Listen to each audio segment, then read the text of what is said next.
মেধাবী লোকজন তো আসতে পারছে না সামনের দিকে। যারা এই কাজকর্ম করে, প্ল্যানিং থেকে শুরু করে এটা বাস্তবায়ন পর্যন্ত করে, সেখানে তো কিছু মেধাবী লোককে উঠে আসতে হবে।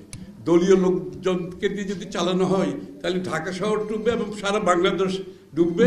আর আর্থিকভাবে, রাজনৈতিকভাবে তো এমনিই ডুবে গেছে। এখন খালি আপনি পানির ডুবাটা চোখে দেখতে পাচ্ছেন, আর সব দিক থেকে বাংলাদেশ ডুবে গেছে। আর কোটার ব্যাপারে তো আমি যথেষ্ট বলেছি, গতকালও বলেছি যে কি বাংলাদেশের মেধা যদি ধ্বংস করতে চায় তাহলে তারা যেভাবে সরকার চালাচ্ছে, যেভাবে ব্যবস্থা চালাচ্ছে, কোটা ব্যবস্থা সহ, তাহলে আগামী দিনের মেধাবী বাংলাদেশের কোনো সুযোগ নেই, বাংলাদেশকে সামনের দিকে দিয়ে যাওয়ার কোনো সুযোগ থাকবে না। কারণ আমার মনে হয় না আজকের রেজিমের মাথায় বাংলাদেশকে একটা মেধাবী রাষ্ট্র হিসেবে তারা দেখতে চায়, এটা আমার অন্তত মনে হচ্ছে না।